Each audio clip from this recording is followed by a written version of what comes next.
Hello and welcome to the episode 7 of For All podcast with Great Place to Work India. I am Balbir Singh, your host. I am the CEO of Great Place to Work India. Today I have Mr. Damodar Mal with me. He is the CEO of grocery retail business at Reliance Retail. Damodar has been lifelong into consumer durables and consumer businesses after he graduated from IIM Bangalore. But we'll know more about Damodar from Damodar himself. So before I get started to my conversation, Damodar, why don't you tell us more about yourself, your journey at Reliance Retail, and how it all started? Namaste Balbir and namaste everyone. Good to be here. My journey is simple. After education, becoming an engineer and then an MBA, I turned my back on technology and started selling soap. This was at Hindustan Unilever. And if that was not low tech enough, then from there I graduated to selling salt and sugar, which is in my retail journey. So these two are the phases of my life. First 9-10 years at Unilever, and that's where in fact Unilever sent me on a project to Sao Paulo in Brazil. Uh, that's where retail happened to me because that's the first time I saw an economy like ours, people like ours, simple, economically simple people, and yet being served by big stores like this way back. And I said, if it can happen in Brazil, so why can't it happen in India? So that's when the retail bug bit me, and then I came back and created a business plan for actually what was called the Annapurna supermarket, which is Unilever's forward integration into retail. That took shape into my own retail venture and so on and so forth.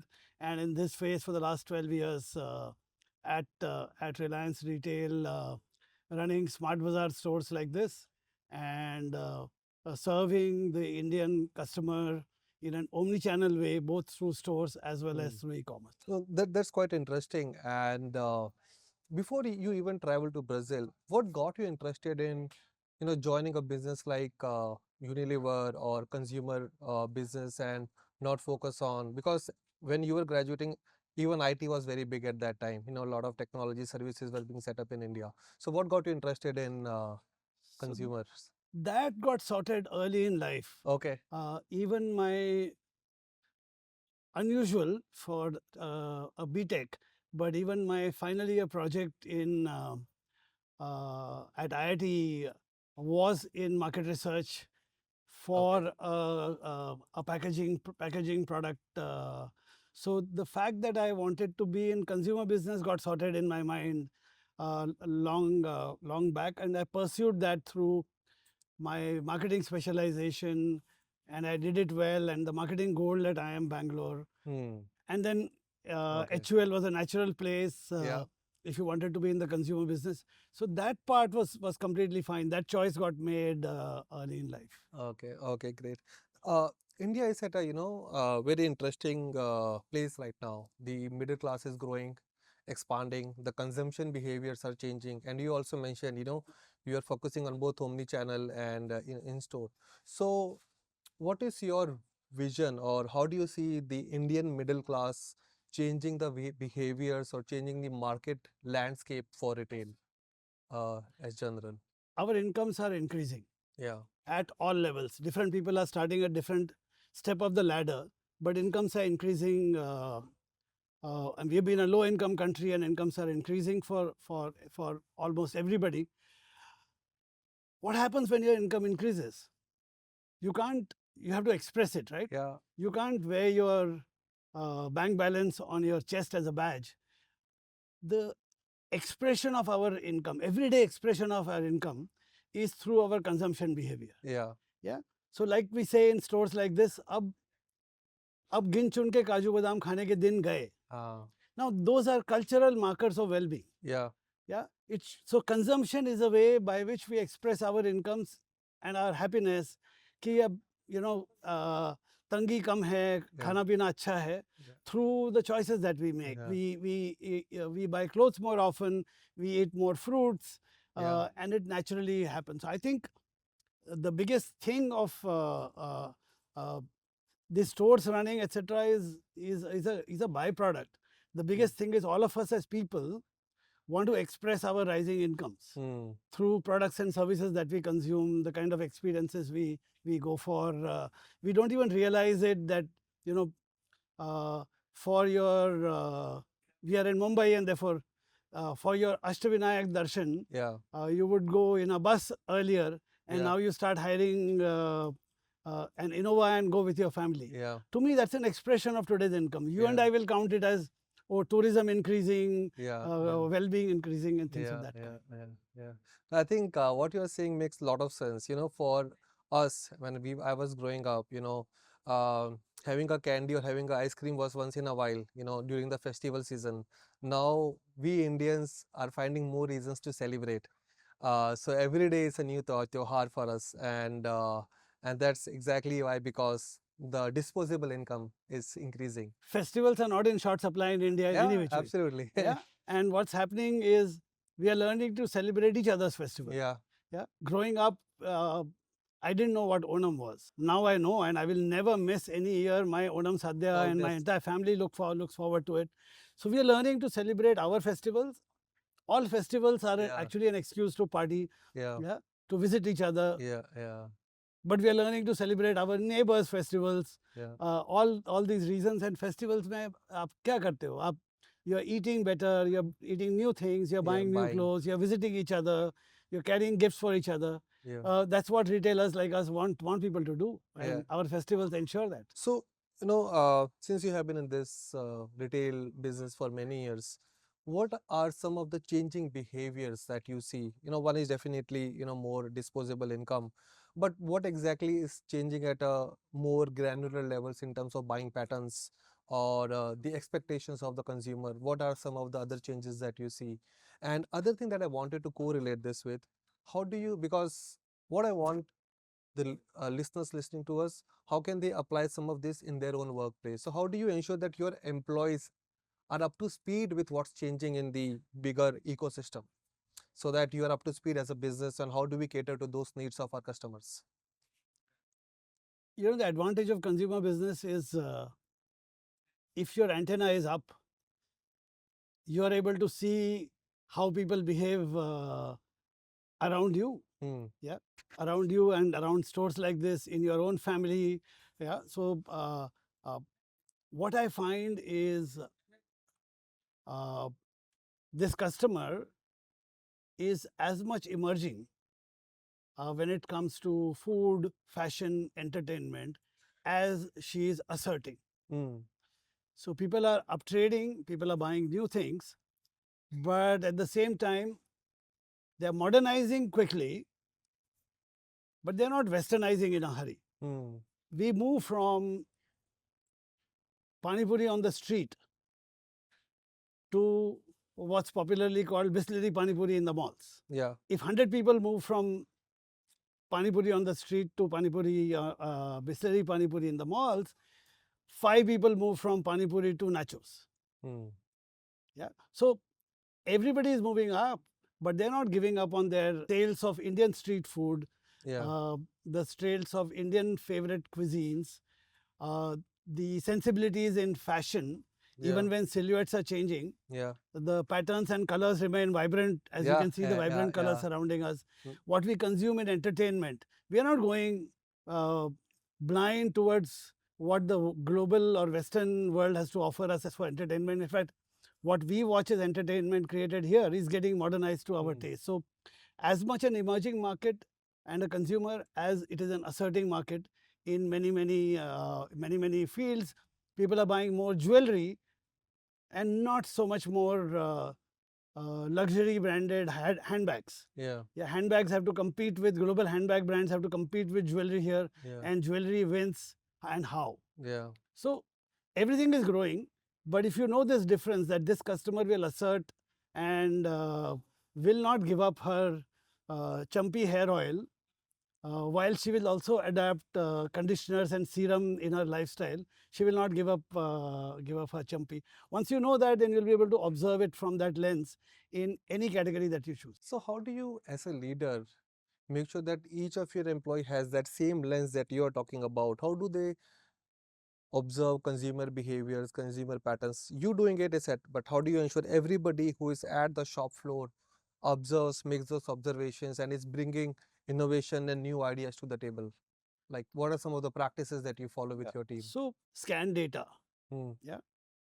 Data is paramount. Yeah. And more intelligence is available to interpret data today, which is very good. But what observation gives, what shop floor gives, what visiting people's home and looking at their refrigerator and kitchens and pantries gives, is the reason behind what data is telling you. The Hmm. motivations, how customers are changing. So the culture that everybody in leadership roles has to spend time on the shop floor, Hmm. and when they do it, they wear the uniform, spends time with the associates. That's a core part of our leadership practice. Any market where anybody from leadership is visiting a town, there is a ritual that we create. The ritual is called Leader Meet 7. Okay. So 7 store associates from that town Hmm. uh, have a snack and or a meal with the leader, Okay. talking to them directly. So you skip all levels Hmm. and talk to people who frontline, Okay. who Okay. are listening to the customers and so it. So you got to do it through both the intelligence of what scan data is telling you, because that is paramount, Yeah. and layered with the why of the behavior of both our constituencies. Primary constituencies are the consumers that we serve, the customers, and our associates who serve the customers at the front line. Hmm. When you combine the power of the two, it becomes a force to reckon with.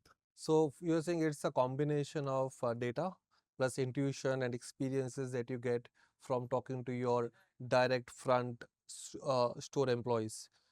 But as a leader, what are those three matrices that you track? Could be anything, could be people, could be business numbers, but what are those three things that you track on daily basis? And how has that helped you become a better leader?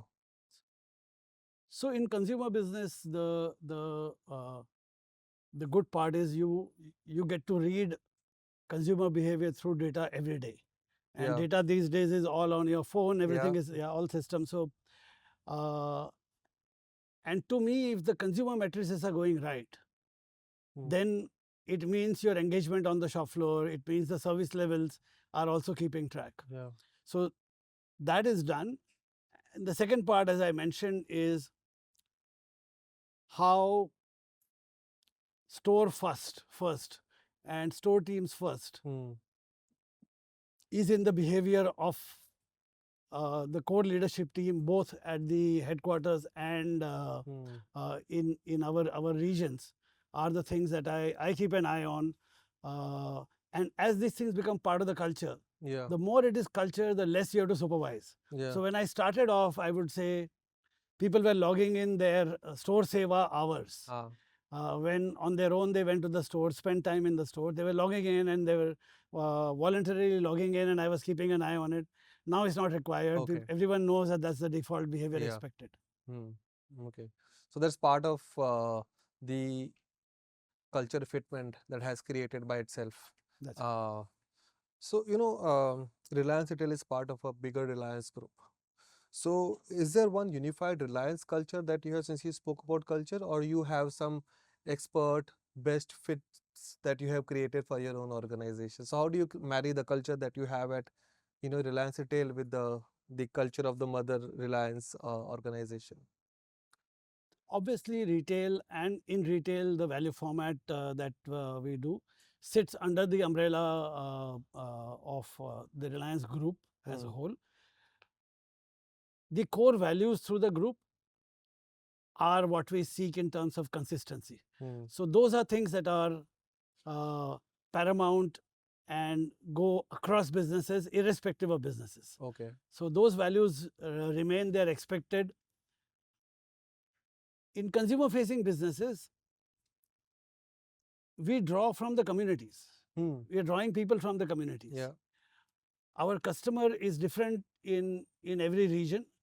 So are our team members, Yeah. our customer-facing team members. Therefore, you will see shades of drawing from the community in our culture. You will see the difference between shades of difference between how our stores in Tamil Nadu Yeah. or versus our stores in West Bengal Hmm. would feel a little different. Yeah. The women in workforce, women's education level, Yeah. their confidence is higher in the southern states, Yeah. and understanding of the nuances of the culture and drawing from the culture Hmm. and the roots is higher when you go to the eastern states, Hmm. and is good for uh, a business like ours to have our actual delivered culture, a confluence of these two. Hmm. One is the mother culture of the organization, and the other is the culture that you draw from where you belong and when you are serving the community. Hmm. So when you have organization which is a combination of cultures from various parts of India, how do you create a high performing team as a leader? Of course there are nuances. So your local leadership in West Bengal will be very different from a local leadership in Tamil Nadu. But as a leader, how do you create a high performing culture so that everybody at the end of the day is measured on same pedestal? Yeah, so because the response times and effort to output Hmm. is much shorter in a retail business, Yeah. uh, this is monitored rather well. Okay. Because your customer parameters move. Hmm. If the one step behind in your value chain rattles a bit, it shows up in Yeah. the how do you run it? How do you execute it consistently? And we are about, in our business, we are over 60,000 people. Yeah. You run it through a culture formation which is anchored on uh, beyond SOPs and processes, which are paramount, through symbols, rituals, and stories. Hmm. There is a common way in which customers are greeted. There is a common way in which people greet each other. There is a way you behave on the shop floor. There are rituals, examples I Yeah. mentioned. Those rituals are important, and there are shared stories which get transmitted uh, uh, across. Good part is, in this post geo world, transmission of stories of all kinds Yeah. has become frictionless. Hmm. So, and that helps. Success in one part of the country and innovation by our team in Dimapur Hmm. is known to our team in Kozhikode and Nagarkoil Hmm. within 24 hours, and they pick what they want. So, if you have a thought of saying symbols, rituals, and stories have to be anchored, and they have to travel across, then the glue forms. And over a period of time, retail allows you to do this. Iteration levels are so Yeah. fast. Retail allows you to do it again, and again and again. And if you celebrate innovations by the simplest of teams, Hmm. then it starts becoming fearlessness, willingness to try new things and Yeah. take the risk in your stores or in your cluster or in your state becomes a way of life for us to do. Yeah. No, I like that. Symbols, rituals, and stories. Yes. And All that's very. religions are anchored on this. Yeah. All political marketing is anchored on this. Yeah. That's the way cultures get formed. Yeah. Simple yet powerful. And this last point that you just said, no, when people know that they will not be punished for honest mistakes or for trying something new and innovative, they have the confidence that they can go the extra mile and they will not be punished. I think that inspires confidence in the leadership team, and that's very, very important for any organization that's is on the path of innovation or wants to keep innovating, especially in a business like retail. Yeah, Uh, it doesn't happen on its own, Hanji. but it's the advantage of retail Yeah. that the actual cost of trying something. Hmm. So this store for my customer, I might be running 3,500 stores, Yeah. but for my customer, this is the only This is the store. only store. This is a full market. Yeah. She's shopping only here. Yeah. I can try something here. Uh, if the customer of this store is responding, I know Yeah. it works, then I can quickly make copies. So when it's risky and I'm trying something new, I can do it in 5 stores. Yeah. Yeah, unlike a CPG or FMCG business, Yeah. where I have to plan ahead, I have to Yeah. depend on media for broadcast, I have to get it right before I go out to the market. Here we go out to the market every day. At the end of one weekend, my customer tells me in those 5 stores Hmm. whether the idea was a bright idea or whether it was a silly idea. Yeah. Uh, if it's a silly idea, we don't tell anyone about it, just kill the idea at the 5-store level itself. And if it's a bright idea, we sharpen it, we write English about it, Yeah. we build stories Yeah. behind it, and then propel it through our network. So if you keep doing it again and again, then which is keep killing failures quickly Yeah. and keep propelling successes far and wide, then it becomes an innovation machine. Yeah. Looking back. That's actually a very important point that you made, Damodar. Like, how do you innovate in a fast-moving business like this, where you innovate at a small level in a store because you have thousands of stores, and once it is streamlined, once you know it is working, it becomes part of the standard procedure. So you're innovating on the side, but then it becomes the standard procedure, and then everybody is replicating it because everything is about That's scale what here. Reliance is inherently very good at. Yeah. Our genetics come from process industry. Yeah. So when something works, how to craft it, and 1 to 100 is what we know very well. Yeah. So that's how we are able to scale. I can share this with you, that anything decided today, even with one of our vendors on their brand, I say, ye karenge, this is what we'll do. In 10 days' time, you can go to any part of the country and you will find it that Yeah. it has been done. So that's the power of scale, and that's why you do the experiment small, Yeah. so that you don't fail at scale. You succeed at scale Yeah. and fail subscale. That's the way it works. And what you're telling me is that you're not even experimenting it if it is not scalable. So that question of scalability has to be answered first, and then you experiment. And once you know experiment works, then you scale it across. So once the consumer is with me, everything is scalable. Yeah. Okay. That's a better way of putting it. Yeah. Yeah. So once the consumer is with you, you will figure out the scale. scalability, and that's the advantage of being in India also. So great. My next question, you spoke about your frontline leaders visiting the shop floor, meeting 7 people from different regions, but there's also a corporate office. So, and corporate office, what we have seen. No, not frontline leaders. Every leader from corporate office also, Okay. when they are traveling, they Okay. will meet. They Okay. will meet 7 associates. And what we have seen, Damodar, the feedback from corporate offices is always lower than what we get from the field across the board, not just your organization. But how do you ensure that some of the leaders or some of the store heads get to experience what's happening in corporate? So is there something like a reverse flow where they come, sit in the corporate experience, how corporate works? How do you think at a larger multi-store level? Is there a reverse osmosis happening? So the most entrepreneurial place and where my business actually lives is the store. Okay. Therefore, my challenge is the reverse. My challenge is to ensure that. So I always say there are 3 people who are CEOs in my business. My store manager, Yeah. because that's multifunctional. The buck stops with him or her. Yeah. My store manager, my state manager, because habits, merchandising, teams, language aggregates at the state level, and state, I'm loosely using state as a term, and then the business CEO. Yeah. The challenge is that between them the communication is strong enough, and my central leadership is well connected and is in tune with the stores. Okay. That's the challenge. That's the way I put it.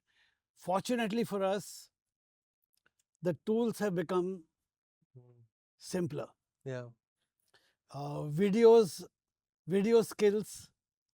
My store associate from Gen Z internet first background. Yeah. When he or she they are joining our team, their video skills are better than anybody's video skills in our business.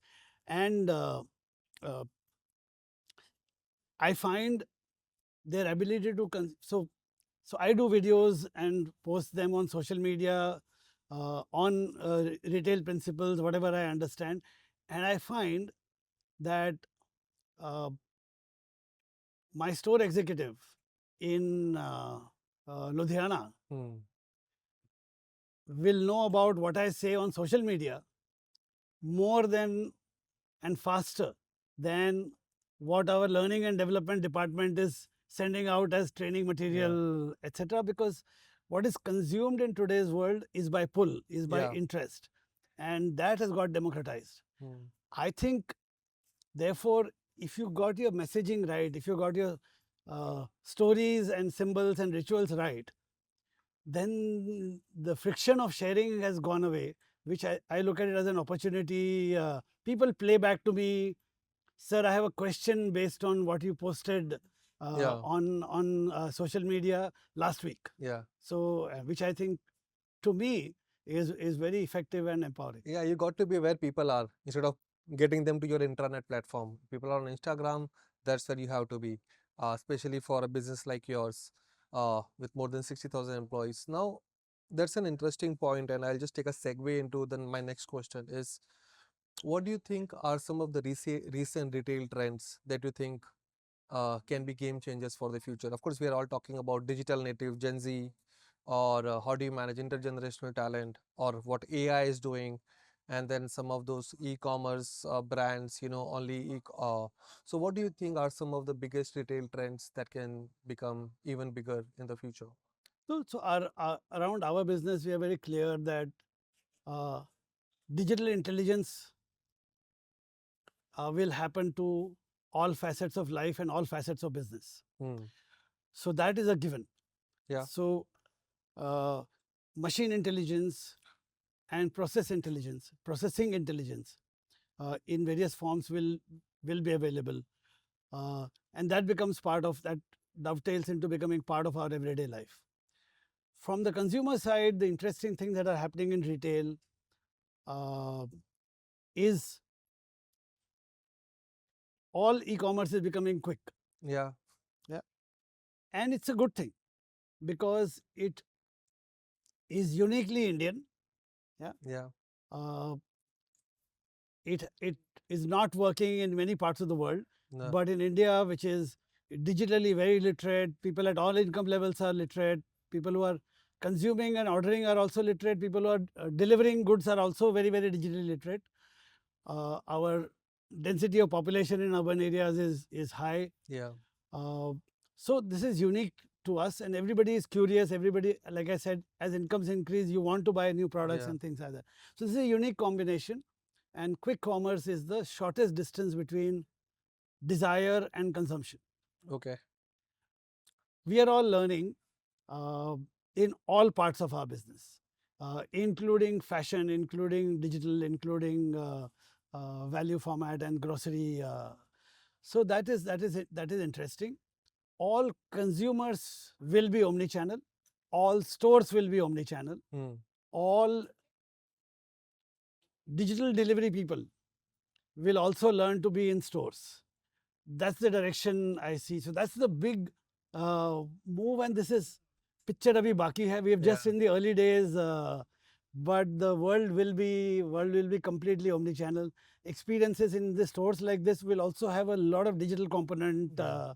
as part of it, and that these two worlds will flow together forward is how I see it. Yeah, because when you talk about the shortest distance between desire and consumption, actually that worries me also a bit. I have a 3-year-old. That day we were just going through some images on computer, and she saw an image of blueberry saying, "Dad, I want this," and she knows it can be ordered right away and she can have it right away. So there's nothing like waiting that I'll get it tomorrow. I'll go to the store and get it for you, saying, "Dad, order it now." So is also at that age, and these kids are born with very quick dispensation. Everything is available and at a snap of a finger. So I do not know if it's a good thing or a bad thing, but uh, अच्छा है. अच्छा है. It's a good thing. It's a good thing. Okay. Yeah, she's looking at blueberry and she's able to desire it because her parents can buy it for her. Yeah. So it's also an expression of aapki khushali, it's an expression of the fact that you can do it. Indians are very value conscious. I have no Yeah. worries about. In fact, the problem is ulta. None of us know how to consume to our today's income Hmm. because our income increases are relatively recent. Forces like modern stores like this, which show you a theater of choice, e-commerce and quick commerce, which deliver goodies to you at home, are forces which help you express those income. We are hesitant in expressing our income, and some of these things actually I would say are are good thing. हमारे हंसने खेलने के दिन Yeah. अभी आए हैं. So I think that we will go through it. Being a typical Indian dad, what I did, I waited for a couple of hours and then ordered it so Yeah. that she does not get it in 10 minutes, but after 2.5 So hours, that's so that she has to wait yeah. a So bit. that's your balancing Yeah. act. But on the whole, the force that more choices available to us and fulfillment is available faster Got it. is not a bad thing at all. Is a good thing. So, as a leader, with all these changes happening so often, there are definitely some challenges that your employees, your workforce is facing on a day-to-day basis, and also at a bigger, larger, strategy of the business basis. So, how do you address some of these challenges for your team, for your N-1, and the rest of the organization? No, of course, all change is a challenge. All change is an opportunity. If it allows me to run my business better, if it allows me to address a bigger uh, share of basket with the consumers by being digital first in my thinking for every part of the business, then it's a good thing. Hmm. And uh, I have to be where my customer is. And if uh, someone, a team or a format which is several times bigger than us and has much deeper history, like Walmart in the US, Yeah. learns to turn completely omni-channel, Absolutely. and everybody does it, then why not us? We are a younger nation. My team members are younger. Then we have less history, less baggage. Yeah. So we have to be nimble-footed. So it's not a choice. It's Yeah. a must-do for me. My N-1, and like I said, in today's world, the younger you are, the more you are at an advantage Yeah. because you carry less baggage of free learning. Okay, exciting times, I must say, in that case. So, s- as a leader who has been in this business for so many years, what would be your advice to young leaders in this space? How they can make it big, or how can they make sure that they are doing the right things by the business? Before that, I would say uh, retail is not merely a profession. Hmm. I think it's a calling. Okay. And I always tell people, you know, in the first year or so, make up your mind whether this is your calling. Hmm. Yeah. Uh, it is always detailed, it is always changing, Hmm. and it has other social factors. Yeah. When everybody else is holidaying or celebrating, those are your peak working Yeah, days. yeah. Yeah. It involves dealing with very diverse and Hmm. changing demand patterns and responding each time. It involves being on your feet Yeah. for long hours. It involves spending time in the stores. So if that does not give you kick, Yeah. yeah, if the kick that I thought of something, I did a change in my store or on the app, and in 3 hours time I could read the Yeah. impact of it. If that doesn't give you a kick, then this is not your calling. Yeah. Then this becomes hard work and a tough challenge. So choose if this is your calling. Once you start getting a kick out of being in retail and enjoying the customer response, then everything else can be learned. Hmm. Then through what channel are you fulfilling demand? Uh, Big stores, small stores, value stores, premium stores, uh, omni-channel or dark stores. Yeah. Yeah, all that to me is secondary. Hmm. But you got to enjoy retail, and if not, there are so many fields available. Is what I say. So, what do you look for when you're hiring a leader? Let's say someone who has to report to you and work with you closely. What are one or two traits that you look for in that individual? Oh, that's quite simple. So For the function for which I'm hiring, those skill sets are situational or particular to that function. So that is given. You come from that domain. You have that domain. If I'm hiring you to buy uh, fruits and vegetables, Yeah. then you better know your fruits and vegetables. But the smell test for everyone in the leadership role, the smell test is customer centricity. Hmm. The smell test is to have an instinct which says, I will tune to your point of view and want to who I want to serve, irrespective of whether you're bringing me a business of only 500 rupees at a time. That to me is a go no go test to do. Hmm. I think you've written about this at detail in your book also, and you talk about a concept called as retail by observation. So I think that's again centered around this customer centricity, and that is coming out without me asking about it. It's coming out very clearly in some of the responses you're sharing.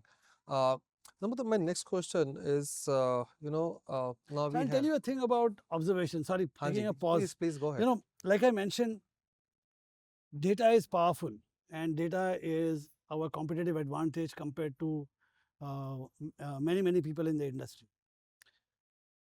My data tells me that you bought uh, lentil pasta and pasta sauce from my store yesterday. That's a fact, Yeah. and it'll help me shape assortment, etc., etc. But the story behind that purchase, and here are two options I will give you: the same purchase, Hmm. yeah, lentil pasta and pasta sauce. You could have had a quarrel with your wife, and she said, I'm going out with my friends. Tonight, you look after your dinner yourself. Yeah. Yeah. And you came here, you saw that pasta, you wanted to buy, you saw uh, Shilpa Shetty's photo on the pack, and then you grabbed it and then took the pasta sauce and went home. Same purchase, same data. Yeah. Or you're here with your young daughter. Hmm.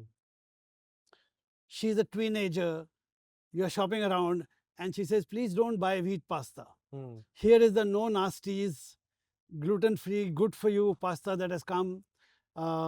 Wicked Good is the brand, and I know about it. Shilpa Shetty is the brand ambassador.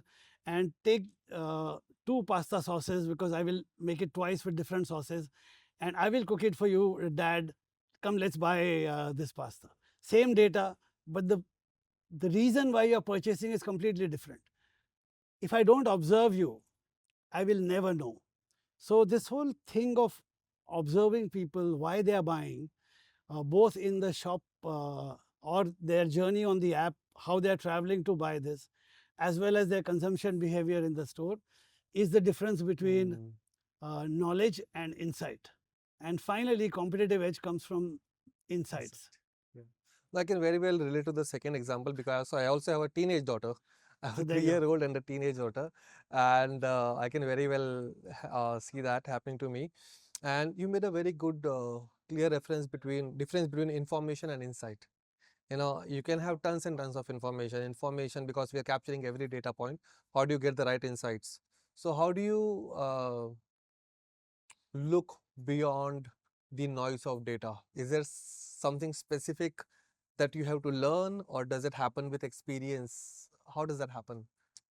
No, no. So I don't call data noise. I Okay. call data mine, Mine. Okay.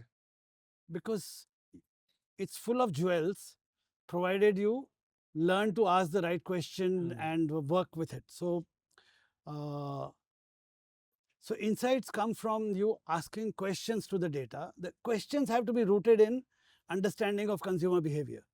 Hmm. By itself, data is cold, Yeah. but when you query it Yeah. with understanding, and the sparks for insight happen through observation. You observe something, get your questions, and say, let me observe for the next 15 days, for every trolley that is shopping in our store, how many people are accompanying that trolley? Hmm. Because are people buying, am I targeting people who are buying alone, or am I targeting people who are buying together? Together. Then I can get data from across the country, big town, small town, through our video feeds, Yeah. and then I will know whether it is valid or not. But the curiosity for what to ask, the curiosity, the trigger for the insight comes from observation. Mm. So I think it's the practice of retail. And like most things in life, good things are always a combination of art and science. Great. So these questions require short answers. Okay. Putting you on the spot. Uh, what's one leadership lesson that you have learned from the shop floor and has stayed with you all these years? If customer is God, God's true voice is heard only by people who wear the uniform. God does not talk the truths to people who wear ties. Okay. Therefore, if you have to listen to the customer, you Yeah. have to be in a uniform which signals that I'm here to serve you. Yeah. So the Gabriel only whispers in the ears of the people who are wearing that uniform, Correct. and they know they'll listen. If you were to write a new chapter today, what's one myth about Indian shopper that you would want to bust? It's a myth that nobody has the time. Hmm.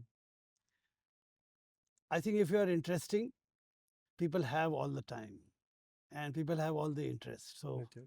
this chasing time poorness, I think, is overrated. Okay. Great. Great. Uh, how do you celebrate, and what's your favorite way to celebrate team wins? Having a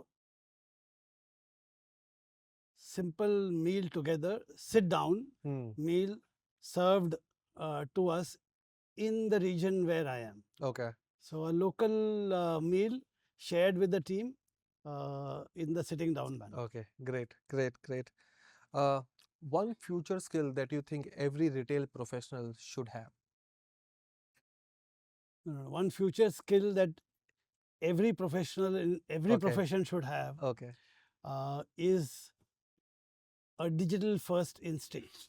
Okay. I think it's a life skill which is needed, and it is harder. The older you are, the harder it is. So the younger people get it naturally, but especially for leaders, really Yeah. working hard on thinking digital first is what I Yeah. would say. So probably some reverse mentoring can also help working with young Oh, professionals. I'm being mentored by one uh, young person in our Okay. HR team, Yeah. and he comes with s- questions that I don't even know should be my questions, Got it. and solves for me, and it's great fun. Great. Great. What's one small habit that helps you stay organized? Lukman no pen. Okay. Great. I all notes are digital. Yeah. Sometimes pictures, sometimes voice, Hmm.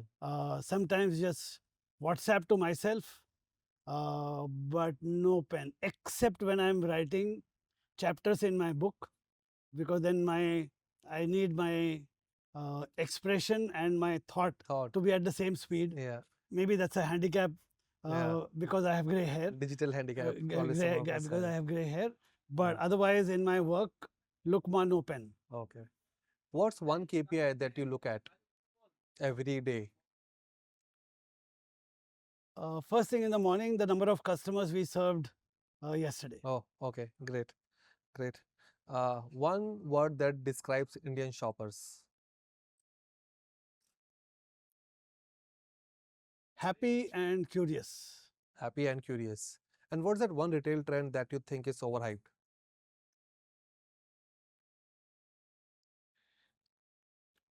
Everybody is shopping e-commerce. Okay. And It is important. E-commerce is vital, yeah. but the share of discussions, the share of mind and debate of e-commerce is much higher than the share of market. Okay. Okay. And how do you wind off after a long day, long fulfilling day? Any personal favorite? My work is such that if I take a stroll in the store, Yeah. that is chilling for me. But I do play the keyboard, and I learn the keyboard. Okay. I play music. That's Okay. the one way of doing it. Okay. Last one. If you could spend a day in another Reliance vertical, which one would that be? That's a good question. day or a week, whatever. Reliance Foundation. Reliance Foundation. Because like my business, Reliance Foundation also touches a very large number of lives Yeah. and plays at India scale, but not from a consumption motivation, Yeah. Yeah. but from a life change motivation. So if I have to spend time, then I would say Reliance Foundation. Okay. And I said last one, but there's one more. Okay. What's your favorite book? My favorite book always is the book that I've last read or Okay. I'm reading. Great. Which one is that? I ensure that everything that I read makes an impact and changes some behavior Okay. in me. So my all-time anchors Hmm. when I started with retail were two books. For the business model and business building side, Made in America, Okay. Sam Walton Yeah. book, and for the consumer model and the skills of working with consumer, Why We Buy by Paco Underhill. Hmm. So the consumer model and business model side, those are the books that I keep going back Okay. to and referring to. But those are anchors in Yeah. life. What I'm just reading is a book by Seth Godin called The Purple Cow. Yeah. That's a thing about marketing to today's consumers with today's means, Yeah. etc. And yes, I make sure that some of those practices are implemented in Yeah. in Yeah. the business also as I well. think you have to keep your, as you said, as you started, you have to have your antenna open. That was the first response. So whether you're reading, observing, how do you implement some of those? How do you fail fast, innovate, implement at scale? I think that And I'm a basically is. shopkeeper, no? I'm a, Haji. however educated, etc. I'm a dukandar. Yeah. So even if I'm reading a book, I try and extract Yeah. value for it, not merely for, as book is not an end in itself. That's correct. It has to improve life. It Yeah. has to change something in Yeah. my my personal or professional life. Yeah, absolutely, absolutely. I think has been a very, very fruitful discussion, Damodar. I'm sure our readers will plentiful benefit from this. I learned a few things myself, and I'm sure everybody will enjoy it. Thank you. Thank you for your time. Thank you, Balbir.